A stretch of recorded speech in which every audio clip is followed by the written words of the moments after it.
संगीता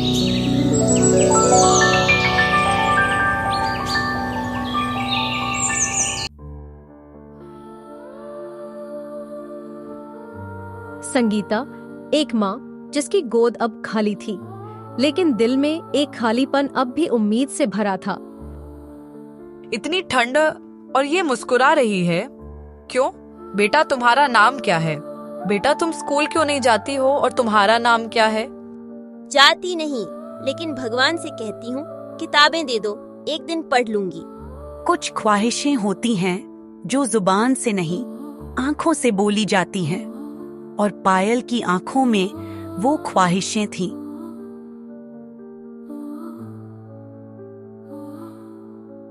माँ बनने की ख्वाहिश कभी खत्म नहीं होती।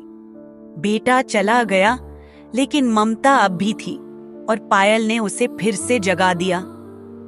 अगले दिन संगीता किताबों, कपड़ों और स्वेटर के साथ आती है। पायल को चौंकती है। तभी ये सब देखकर पायल बोलती है, आंटी ये सब मेरे लिए? अब मैं तुम्हें पढ़ाऊंगी पायल, रोज आऊंगी। कभी कभी भगवान किसी इंसान के रूप में उतरता है, और उस दिन संगीता पायल के लिए वही बनी।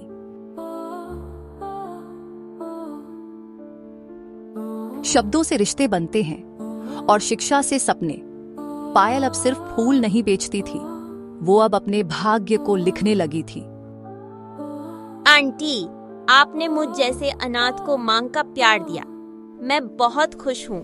मैं भी चाहती हूँ कि मैं बड़ा होकर मुझ जैसे अनाथ बच्चे को शिक्षा दूंगी। 5 साल बाद एनजीओ जैसे कमरे में दीवार पर बड़ा सा बोर्ड, मुस्कान घर, अनाथ बच्चों के लिए फ्री स्कूल। पायल अब 15 साल की हो चुकी है, आत्मविश्वासी, खुद बच्चों को पढ़ा रही है। दीदी, आपको कभी रोना नहीं आता? आता था जब माँ पापा गए थे, लेकिन फिर एक आंटी आई और मुझे हंसना सिखाया। अब मैं सबको हंसाना चाहती हूँ। पायल अब सिर्फ नाम नहीं, उम्मीद बन चुकी थी। दूसरों के आंसुओं को मुस्कान में बदलने वाली उम्मीद। तभी एक महिला अपनी छोटी बच्ची को एनजीओ में छोड़ती है। संगीता वहीं बैठी हुई सब देख रही थी। बेटी पायल, अब तुम 100 बच्चों की माँ बन चुकी हो, और आपकी वजह से आप मेरी भगवान थी, हैं, रहेंगी।